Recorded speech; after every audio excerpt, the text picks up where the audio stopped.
Bismillah, alhamdulillah, salatu wassalamu ala rasulillah wa ala alihi wa sahbihi wa sallama taslima. Kita kembali lagi al-mujalasah, duduk-duduk untuk mendengarkan kajian yang disampaikan agar izdiyadatul ilmi, bertambah ilmu kita, ada perbaikan dalam ibadah rutinitas yang kita lakukan, yaitu salat. Masih dalam tafsir at-tasyahud,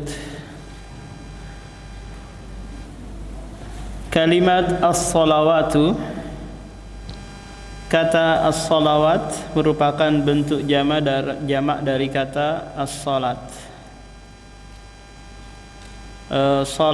Salat itu memiliki dua makna di dalam Al-Quran. Yang pertama ad-du'a, doa. Tak kala ada orang mau bayar zakat kepada Rasulullah, maka Allah mengajarinya fasolli alaihim, doakan mereka. Ini makna salat yang pertama. Makna yang kedua adalah ibadatun, suatu ibadah yang diawali oleh takbir dan ditutup oleh salam. Nah, ini apa? Ibadah yang ma'ruf yang kita ketahui. Terkadang salat juga bermakna silah, penyambung, penghubung antara hamba kepada Rabb-nya. An-Nawawi mengatakan istilah salawat di sini maknanya adalah salat yang kita kenal, baik salat sunnah maupun salat wajib, semuanya milik Allah semata. Kita tahu di dalam salat itu mahat terkandung apa? Terkandung juga doa, terkandung juga zikir, terkandung juga penghubung antara kita dengan Allah. Di sana kita apa? Sedang bermunajat. Apa makna bermunajat umahat? Maknanya sedang berbisik-bisik. Berbisik-bisik kepada Allah. Termasuk juga makna salat yang artinya adalah doa. Sehingga salawat hanya milik Allah, artinya semua bentuk doa hanya ditujukan untuk Allah. Kalimat thayyibat, kata at-thayyibat adalah bentuk jamak dari kata thayyibah, dan thayyibah artinya adalah baik. Allah hanya menerima yang baik-baik. Allah itu maha thayyib dan dia hanya menerima yang thayyib, yang baik. Sehingga nanti kalau kita beribadah, maka perbaiki ibadah tersebut. Kalau kita bersedekah, maka bersedekah dari harta yang baik, bukan harta riba, bukan harta hasil korupsi dan yang lainnya. Karena Allah, innallaha thayyibun wa la yaqbalu illa thayyiban. Allah maha baik, tidak menerima kecuali yang baik-baik. Adapun hadis yang datang yang bunyinya asyarru laisa ilaik, keburukan itu tidak dinisbahkan, tidak disandarkan kepadamu. Makna hadis ini adalah syarru mahdhah, keburukan yang murni keburukan, tidak ada kebaikan di dalamnya. Karena setiap keburukan umahat itu pasti terkandung kebaikan. Jadi yang Rasulullah tiadakan adalah asyarru mahdhah. Wat-thayyibatu ay al-kamalat al-kalimatu at-thayyibat. Kalimatu at-thayyibat. Ucapan-ucapan yang baik itu milik Allah Subhanahu wa taala. Baik yang datang dari Dia maupun yang dinisbahkan hamba atau makhluknya kepada Allah.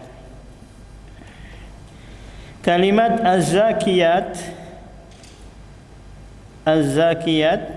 adalah redaksi tasyahud dari Umar sebagaimana yang telah berlalu dan Aisyah radhiyallahu anhuma juga.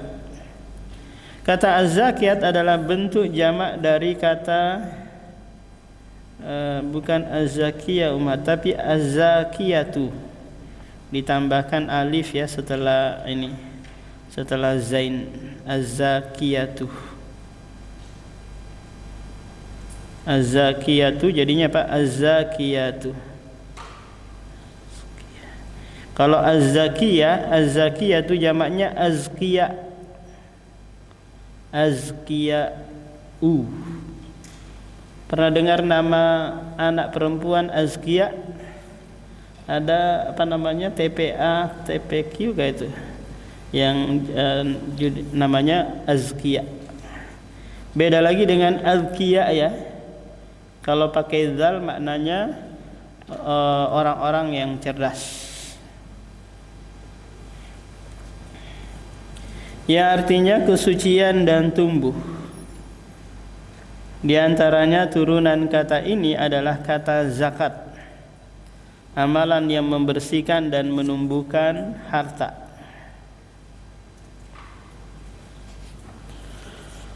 Kalimat assalamu alayka ayyuhan nabiyyu, segala keselamatan untuk Anda wahai Nabi. Doa ini mencakup 3 bentuk keselamatan yang kita mintakan kepada Allah agar dicurahkan kepada baginda Rasulullah. Karena ini adalah perintah Allah di surah Al-Ahzab. Innallaha wa malaikatahu yusalluna 'alan nabi ya ayyuhalladzina amanu sallu 'alaihi wa sallimu taslima. A. Keselamatan untuk beliau semasa hidupnya, dan ini telah dilakukan oleh para sahabat. B. Keselamatan untuk beliau dari suasana mengerikan di hari kiamat, karena termasuk doa beliau di hari kiamat adalah Allahumma sallim sallim. Ya Allah selamatkanlah, selamatkanlah. Ini Rasulullah ucapkan ummahat takala mengawasi umatnya menempuh sirat, titian sirat. Karena Rasulullah tidak melewati sirat, yang melewati hanya umatnya.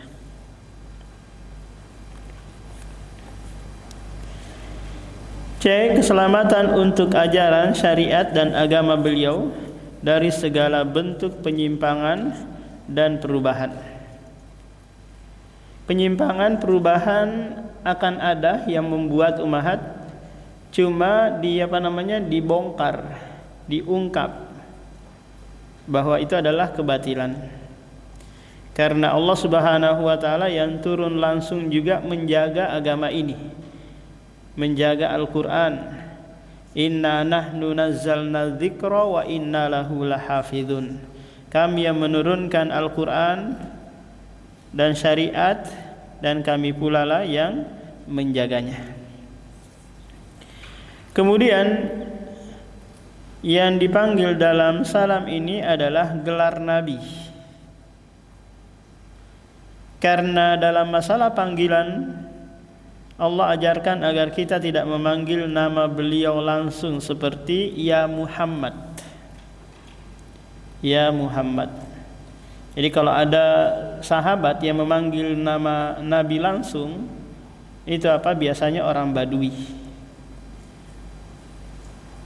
Kalau Aisyah langsung memanggil nama ya Muhammad, tidak memanggil ya Rasulullah, berarti dia sedang marah kepada Rasulullah. Dia panggil apa? Dengan ya Muhammad. Lantas bagaimana dengan penyampai dakwah ya Ustadz, ya Syekh dan yang lainnya? Mau dipanggil dengan gelar seperti itu juga boleh, mau enggak dipanggil juga enggak ada masalah umat. Kenapa? Karena man kamula, siapa yang sudah ma'ruf, dikenal gitu, maka dia tidak butuh lagi dengan gelar untuk memperkenalkan dirinya. Jadi kalau bisa di flyer atau di pamflet yang ada nggak usah ditulis nama Al Ustadz juga nggak ada masalah. Cukup mungkin nama Abu Muslim atau Burhanuddin. Sebagaimana tak kala kita memanggil, menyebut atau membaca Abu Hurairah, kita nggak ada bilang apa Syekh Abu Hurairah atau Al Ustadz Abu Hurairah. Paham? Nggak pernah kita mengatakan Syekh Imam Ahmad atau Al Ustadz Muhammad bin Idris. Jadi itu hanyalah gelar-gelar semata.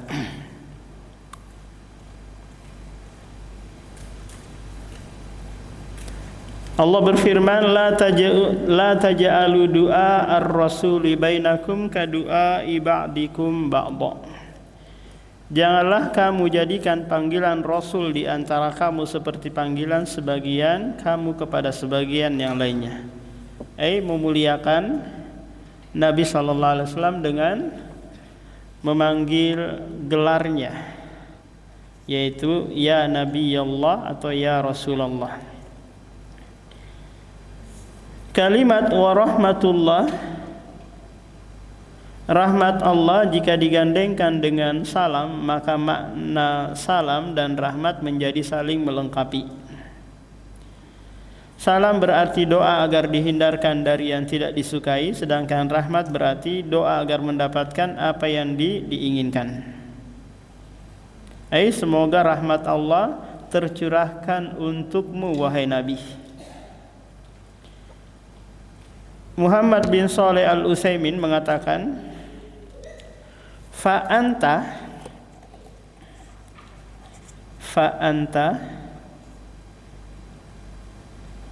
ba'da an da'auta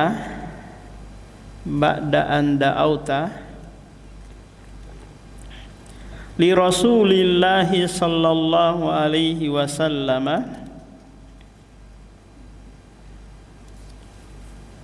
bis salami da'auta lahu birrahmati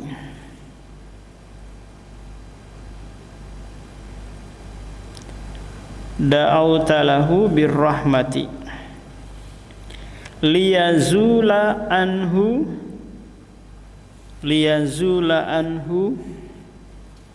almarhubu wa yahsulu lahu al-matlubu.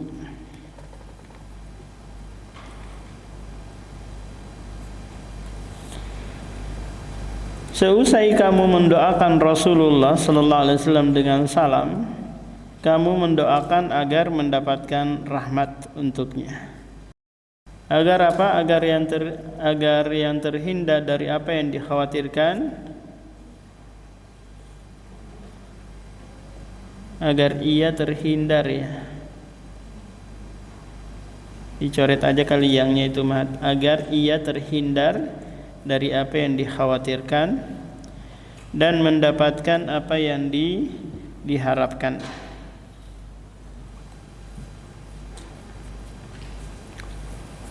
Kalimat wa barakatuhu, berkah artinya semakin tumbuh dan bertambah kebaikannya.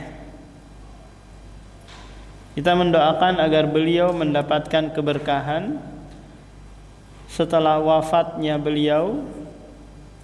Bentuk keberkahan adalah semakin bertambah pengikutnya dan berkembang ajarannya. Jadi berkah itu adalah nama dari salah satu tempat menampung air di masa itu. Jadi kalau sekarang apa umat tandon ya, ditampung air yang banyak di dalamnya, itu barkah atau birkah. Dipinjam kata ini untuk apa? Sesuatu yang banyak kebaikannya dan kebaikan tersebut dawam, istiqomah. Contoh suami kita bawa harta yang halal dan harta tersebut sebulan paling kurang berapa saja, sedikit gitu.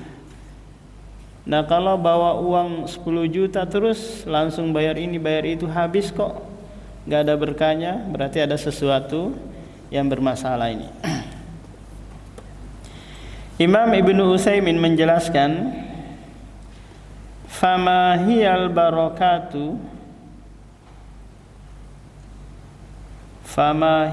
barakatu allati tad'u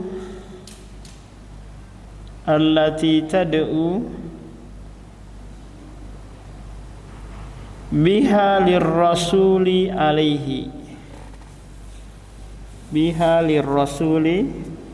alaihi as-salatu wassalamu ba'da mautihi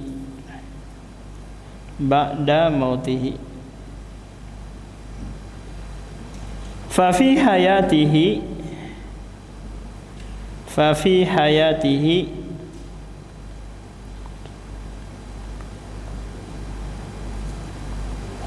kalau kita bahasa Indonesianya mungkin atau mungkin Umahat?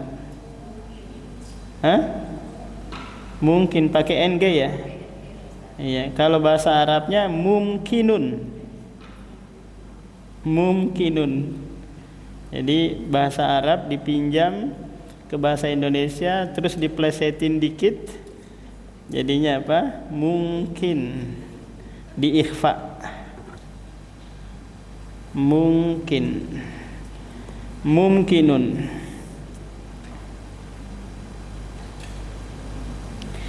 An yubarika lahu fi ta'amihi, lahu fi ta'amihi, fi kiswatihi, fi ahlihi,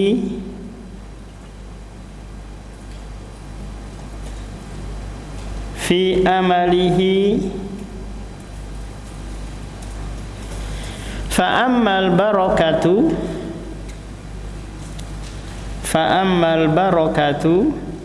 ba'da mautihi fa bi kasrati atba'ihi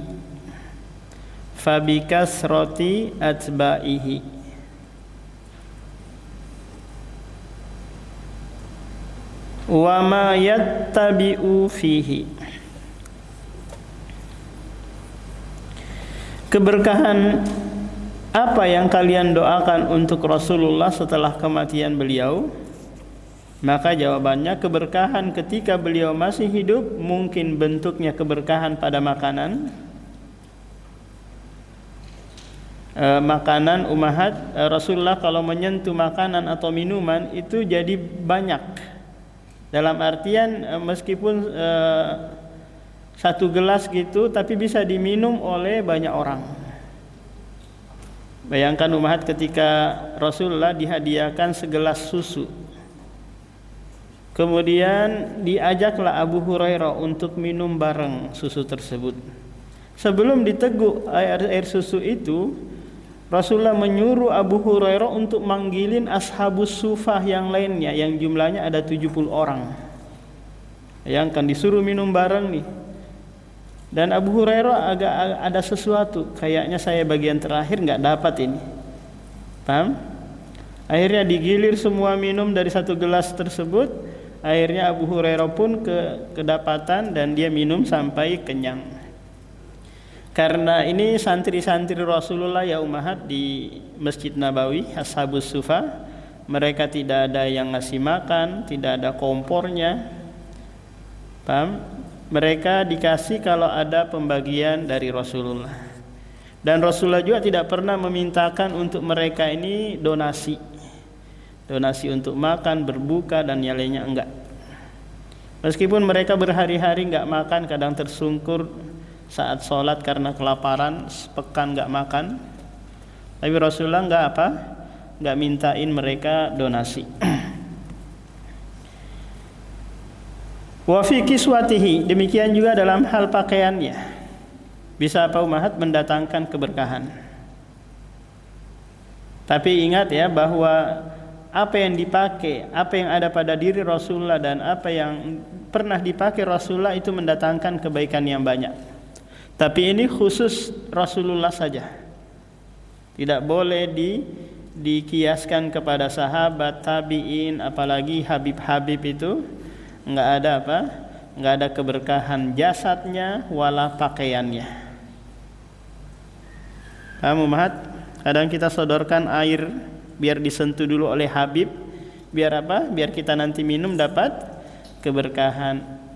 Apalagi kalau sampai diludahi oleh Habib dulu baru kita minum. Jadi Rasulullah itu mahat ludahnya disambut oleh para sahabat, kemudian diusapkan ke badan mereka. Bekas udunya disambut.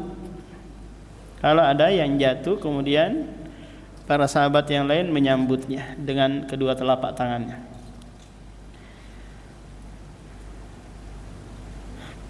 Sementara keberkahan setelah beliau meninggal bentuknya dengan semakin banyaknya pengikut dan semakin berkembang ajarannya. Coba lihat jarak kita dengan Rasulullah 1400 tahun lebih, tapi sampai saat ini masih banyak yang menjalankan dan mengikuti sunnah-sunnah beliau. Kalimat assalamu alaina, keselamatan untuk kami. Kata kami mencakup semua yang hadir ketika sholat, baik imam, makmum, termasuk para malaikat. Dan di sini kita memberi salam untuk diri kita sebelum yang lain. Agar apa ummahat? Kita mementingkan dulu diri kita, baru kita apa? Memohon keselamatan untuk yang lain. Ibnu Hajar Al-Asqalani menjelaskan, qauluhu assalamu alaina istadalla bihi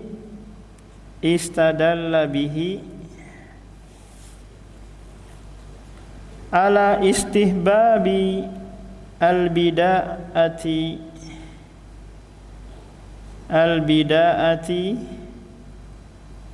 bin nafsi fid du'ai.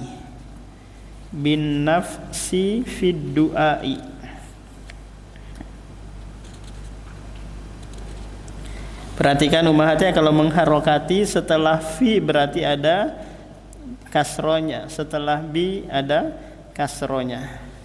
Itu kaidah umum dalam ilmu nahwu.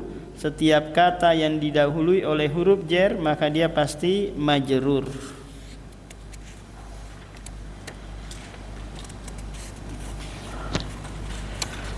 Kalimatu ala ibadillahi sholihin, dan keselamatan untuk semua hamba-hamba Allah yang soleh, mencakup semua hamba-hamba Allah yang soleh di langit dan di bumi, baik yang hidup maupun yang sudah meninggal. Kenapa ini ummahat diajarkan Rasulullah kepada para sahabatnya? Karena sebelumnya mereka itu mendoakan keselamatan person-person. Assalamu ala fulan, assalamu ala fulan, assalamu ala fulan, disebutkan satu-satu.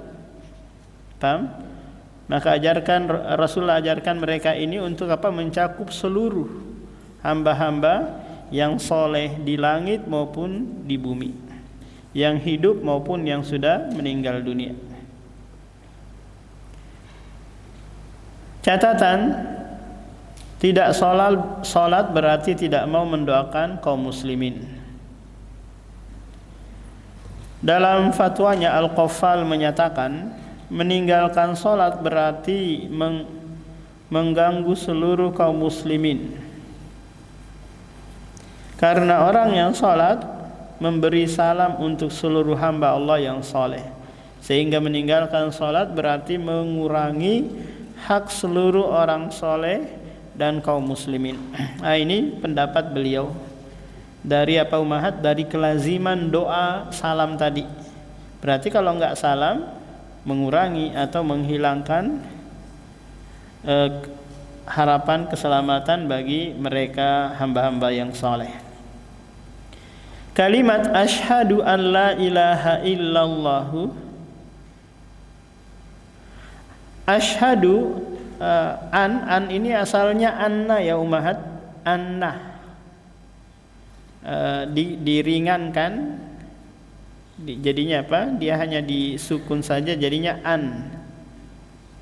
Dibuang isimnya, asalnya adalah anhu. Anhu. Kemudian la ilaha illallahnya sebagai apa? Sebagai khobarnya. Aku bersaksi bahwa tidak ada Tuhan yang berhak disembah selain Allah. Kenapa ini terjemahannya ummahat? Kenapa enggak kayak terjemahan di TV-TV itu? Aku bersaksi bahwa tidak ada Tuhan selain Allah.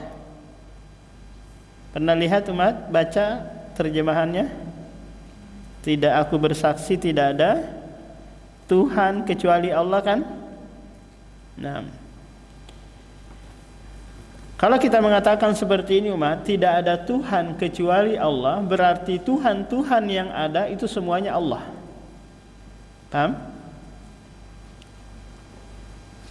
Coba saya mengatakan gini, tidak ada penuntut ilmu akhwat di Masjid Yadul Ulya saat ini kecuali siapa kira-kira? Kecuali siapa nih?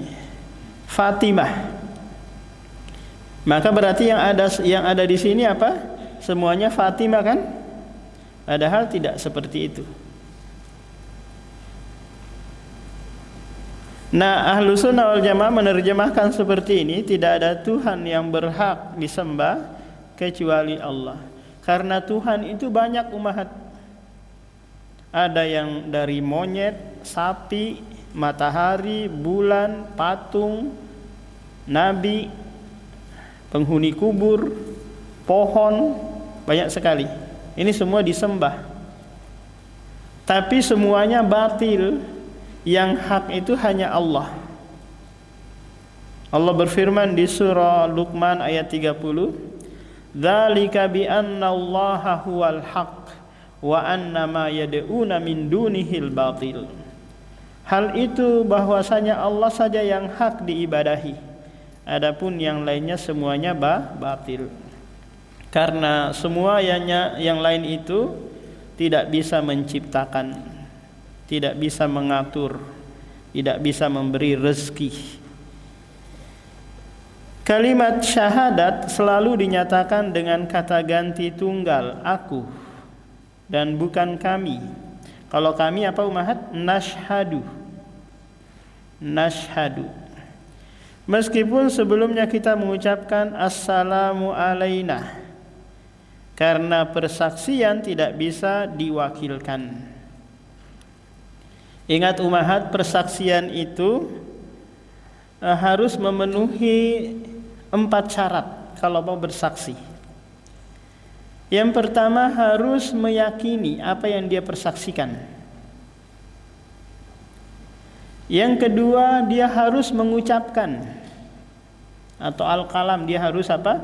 Mengucapkan. Kalau ada orang bersaksi tapi dia bisu ummahat, nggak diterima persaksiannya kan? Karena dia diam aja. Syarat yang ketiga, dia harus i'lan, mengabarkan, menginformasikan apa yang dia persaksikan. Yang keempat, harus ikhbar, mengabarkan kepada orang-orang bahwa dia bersaksi. Kira-kira ummahat, kalau ada orang Kristen masuk Islam, terus dia hanya ngomong asyhadu alla ilaha illallah asyhadu anna muhammadar rasulullah di dalam kamar, syahadatnya benar gak ini ummahat? Dia ngomong dalam kamar, tapi dia nggak sampaikan kepada yang lain, maka ini tidak dianggap persaksiannya. Dia harus apa? Dia harus tampakkan, perlihatkan kepada yang lain. Raghib al-Asfahani menjelaskan Makna syahadat, asyhadatu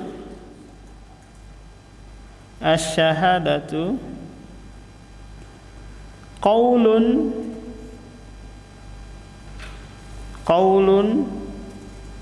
shadirun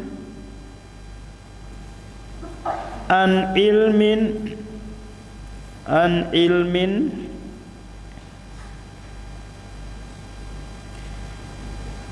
hasala bimusyahadati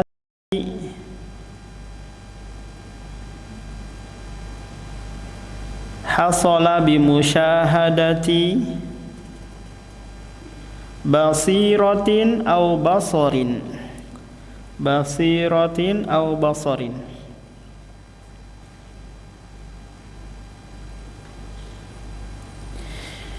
Kata beliau, syahadat adalah perkataan yang bersumber dari ilmu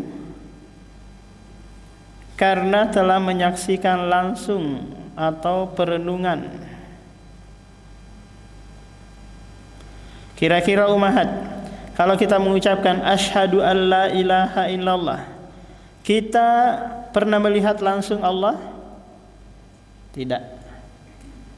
Berarti apakah persaksian kita persaksian yang dusta, yang bohong? Enggak. Kenapa? Karena persaksian itu terhasilkan dari apa? Dari perenungan, dari penghayatan terhadap penciptaan alam semesta ini yang tidak mungkin tidak ada yang menciptakan, mengatur, dan seterusnya. Kalau ada orang ngomong kayak gini, umahat, saya bersaksi bahwa si fulana mencuri. Terus dia nggak pernah ketemu si fulana ini, boleh nggak dia bersaksi seperti ini? Nggak boleh, karena dia nggak melihat langsung kan? Atau dia bilang, saya renungi Ustadz di dalam hati, kayaknya dia yang mencuri, boleh nggak kira-kira? Atau ada seorang istri mendapati suaminya bawa mobil gitu, parkir di sebuah parkir mobil, terus mobilnya goyang-goyang di situ. Terus dia bilang, saya bersaksi suami saya selingkuh. Boleh nggak umahat? Nggak boleh. Kenapa? Karena tidak melihat langsung. Dia hanya melihat mobilnya goyang-goyang. Mungkin dia tidur, ngigau gitu sambil apa? Goyang-goyang mobilnya. Jadi kalimat wa asyhadu anna Muhammadan abduhu wa rasuluh, aku bersaksi bahwa Muhammad adalah hamba Allah dan utusannya. Syahadat yang kedua adalah ikrar bahwa Muhammad adalah hamba dan utusan Allah.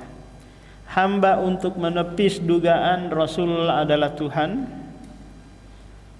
Rasul menepis agar apa? Agar dianggap sebagaimana manusia yang lain yang tidak ada istimewanya. Enggak. Dia diistimewakan dengan apa? Dengan yuha ilaihi, diwahyukan kepadanya. Diangkat menjadi nabi dan rasul. Disebut hamba karena beliau tidak memiliki sifat ketuhanan. Dia makan, dia minum, dia mati, dia sakit sebagaimana manusia yang lain. Dan beliau utusan Allah sehingga kita wajib mentaati dan mengikuti petunjuk beliau dalam beribadah. Karena Allah Subhanahu wa taala memerintahkan manusia. Paham? Maka nabinya harus dari kalangan manusia, bukan dari kalangan malaikat. Karena kalau dari kalangan malaikat umahat, nanti bagaimana malaikat mempraktekkan tata cara makan, minum, padahal mereka enggak makan dan minum kan?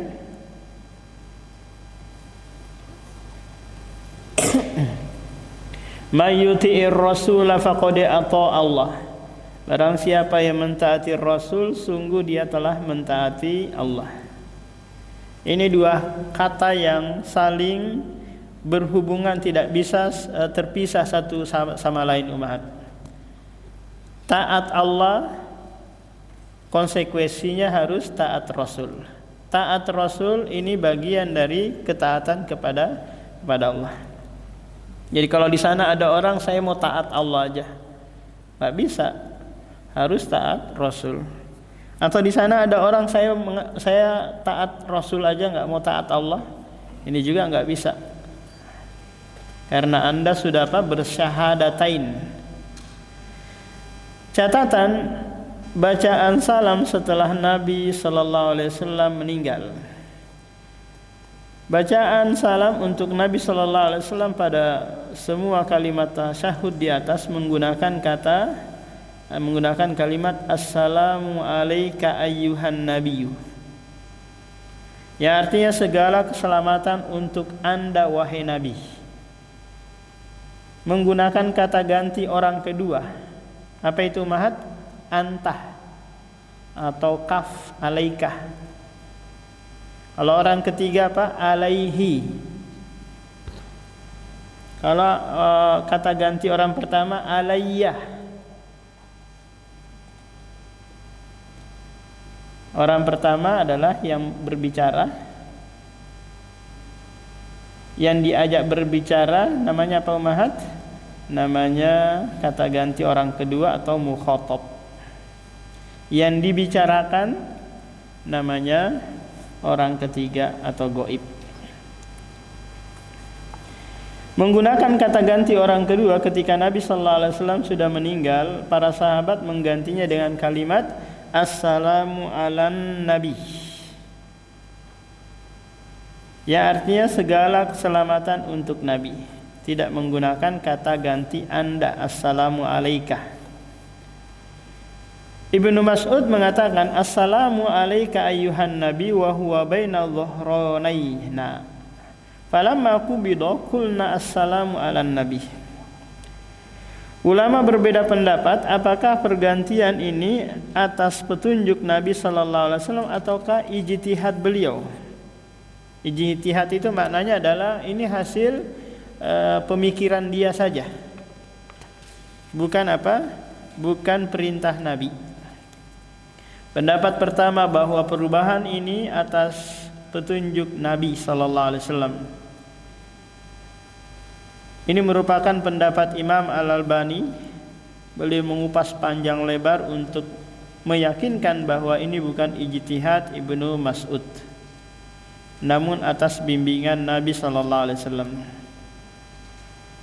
Jadi Syekh Albani menulis kitab namanya Sifatus Sholatin Nabi. Sifat salat Nabi.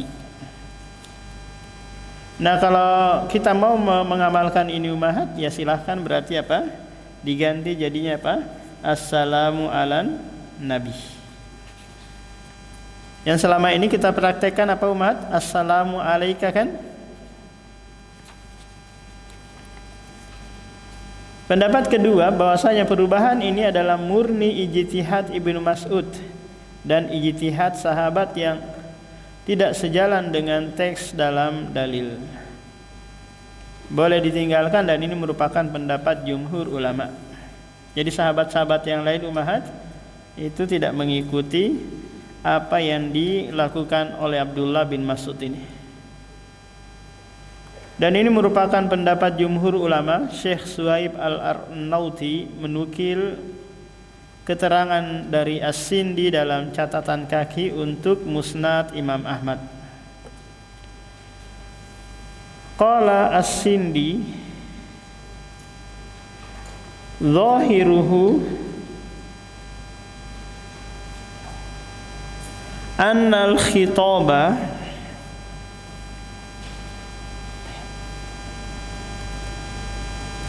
kana makhsusan bihayatihi.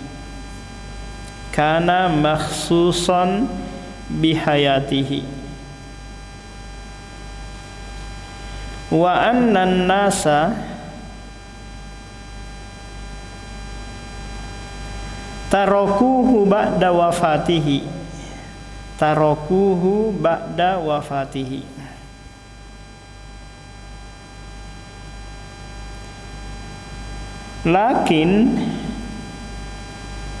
Lakin Al-amalul yawmu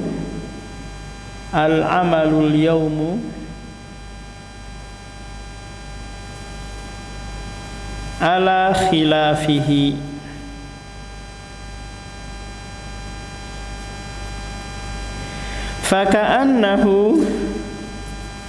Faka'annahu tarakahu ba'dun nasi.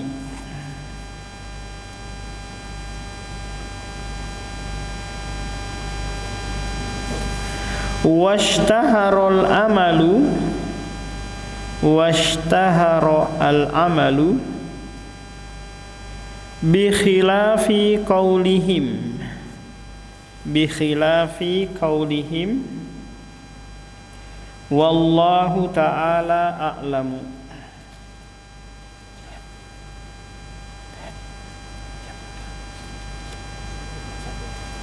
Dan pendapat ini yang lebih mendekati kebenaran. Di antara dalil yang kuat, Umar bin Khattab saat menjadi khalifah, beliau mengajarkan tasyahud di atas mimbar dengan kalimat assalamu alayka ayyuhan nabi, dan tidak diingkari oleh sahabat yang lain. Jadi antara sahabat dengan sahabat yang lain ummahat kadang berbeda dalam hal tentunya yang muncul dari ijtihad mereka, sehingga tidak menjadi dalil atas sahabat yang lain. Kita boleh memilih salah satu dari dua hal di atas. Fikih bangkit ke rakaat ketiga dan keempat. Berarti kita sudah selesai rakaat kedua ini umat ya. Sudah selesai tasyahud awal. Sekarang bangkit ke rakaat ketiga atau keempat. Terlebih dahulu kita awali pembahasan sunnah ketika bangkit ke rakaat ketiga. Yang pertama, bangkit ke rakaat ketiga seusai tasyahud awal dengan membaca Allahu Akbar. Ini merupakan takbir intikal, perpindahan dari tasyahud awal menuju rakaat ketiga. Yang kedua, bangkit ke rakaat ketiga dilakukan dengan bertumpu pada kedua tangan, artinya lutut lebih dulu naik sebelum kedua tangan. Yang ketiga, kedua telapak tangan dalam posisi ajen, seperti orang membuat adonan. Jadi kalau di Arab itu mahat yang membuat adonan roti itu perempuan, namanya membuat ajinan. Ini sudah jadi bahasa Indonesia kaum mahat, ajinan itu? Ada yang pernah dengar kata ajinan?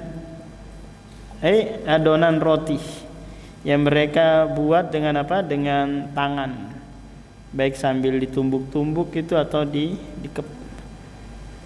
Sekarang sudah pakai ini ya, mixer ya.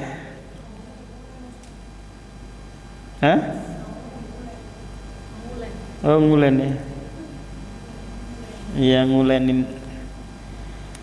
Jadi mereka kalau pagi makan roti, malam makan roti, siang makan nasi. Kita orang Indonesia kullu wajabat rus. Setiap makanannya nasi. Kalau enggak pagi nasi kuning, nasi pecel. Kalau hanya donat saja enggak dianggap sarapan. Sebagaimana keterangan Ibnu Umar radhiyallahu anhuma, ra'aitu Rasulullah sallallahu alaihi wasallam ya'jinu fis sholati. Saya melihat Rasulullah melakukan ajin ketika salat.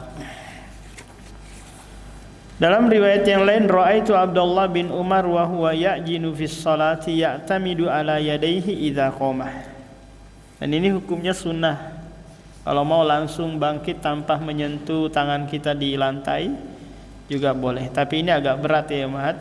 Terlebih lagi badannya yang sudah agak besar, dia harus bertumpu dulu. Yang keempat, dianjurkan untuk mengangkat kedua tangan ketika bangkit dari tasyahud. Mengangkat kedua tangan dilakukan setelah berdiri sempurna di rakaat ketiga. Nah, demikian juga bagi mereka yang masbuk umat mau naik menyempurnakan, itu juga nanti mengangkat tangan pas berdiri sebelum bersedekap. Sunnah ini berdasarkan keterangan sahabat Abu Humaid radhiyallahu an, beliau menceritakan tata cara salat Nabi sallallahu alaihi wasallam. Idza qama minar raka'ataini kabbara wa rafa'a yadayhi hatta yuhadhiya bihima mankibai kama kabbara inda iftitahi as-shalah. Bangkit ke rakaat yang keempat. Satu, bangkit ke rakaat keempat dengan membaca takbir Allahu Akbar. Dianjurkan untuk sesekali mengangkat kedua tangan ketika bangkit ke rakaat keempat. Tapi ini hanya sekali saja, tidak dirutinkan umat karena tidak sunnah di sini, di posisi ini. Sebagaimana disebutkan dalam riwayat Abu Awanah dan Nasa'i dengan sanad yang sahih. Jadi mengangkat tangan itu ada beberapa tempat ya umat, ada 5 ya. Yang pertama ketika takbiratul ihram. Yang kedua ketika mau bangkit, ketika mau turun dari rukuk kah? Yang ketiga ketika apa? Bangkit dari rukuk. Yang keempat ketika naik ke rakaat yang ketiga. Yang keempat ketika naik untuk menyempurnakan yang kurang. Dia masbuk. Nah, ini 5 apa umahat? 5 tempat kita mengangkat tangan.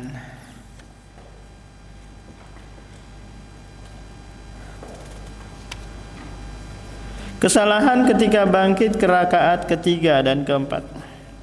Tidak membaca takbir intikal ketika bangkit ke rakaat ketiga atau keempat. Jadi bacaan ini umahat itu untuk imam maupun makmum ya. Kalau makmum nanti tidak dijaharkan, tapi dilirihkan saja, dia aja yang dengar sendiri.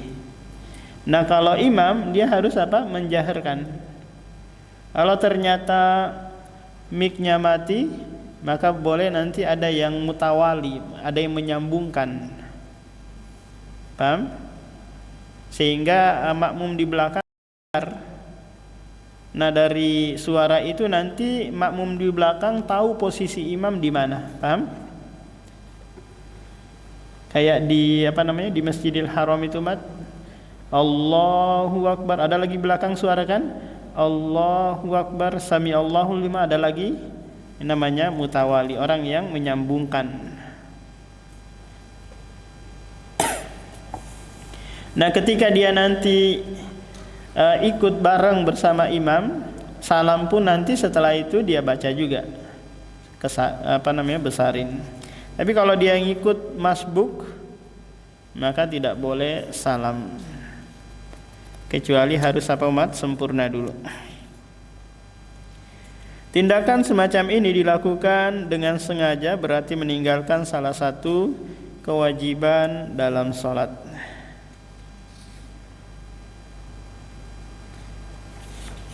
Nah ini permasalahan yang diperselisihkan umahat ya, mengenai takbir intikal ini sudah berlalu. Ada yang mengatakan wajib, ada yang mengatakan sunnah. Nah di sini juga penulis di awal beliau mengatakan sunnah, di sini mengatakan wajib. Lihat nggak umat? Di pertama dia bilang bangkit ke rakaat ketiga seusai tasyahud dengan membaca Allahu Akbar. Ini sunnah kan? Kemudian di sini beliau mengatakan tindakan semacam ini jika dilakukan dengan sengaja berarti meninggalkan salah satu kewajiban dalam salat. Yang kedua, membaca takbir intikal setelah berdiri sempurna. Ini juga tidak tepat. Perbuatan ini termasuk meletakkan takbir intikal tidak pada tempatnya. Karena takbir intikal dibaca saat proses berpindah. baik di tengah ataukah pas mau beranjak. Yang ketiga, berdiri dengan bertumpu pada lutut. Perbuatan ini tidak sesuai sunnah yang benar. Yang keempat, mendahului imam bangkit ke rakaat berikutnya. Perbuatan kurang sabar ini bisa membatalkan sholat. Sebenarnya tidak sampai membatalkan umat, cuma apa? Cuma dia berdosa. Karena Rasulullah mendoakan dirubah kepalanya menjadi apa? Kepala keledai. Menunjukkan bahwa perbuatan ini perbuatan yang bodoh karena menyelisih imam. Innama ju'ilal imamu liutamma bih, dijadikan imam itu untuk diikuti. Yang kelima, tidak memperhatikan sunnah mengangkat tangan ketika bangkit seusai tasyahud. Nah, demikian ummahat. Subhanakallahumma wa bihamdika, asyhadu an la ilaha illa anta, astaghfiruka wa atubu ilaik.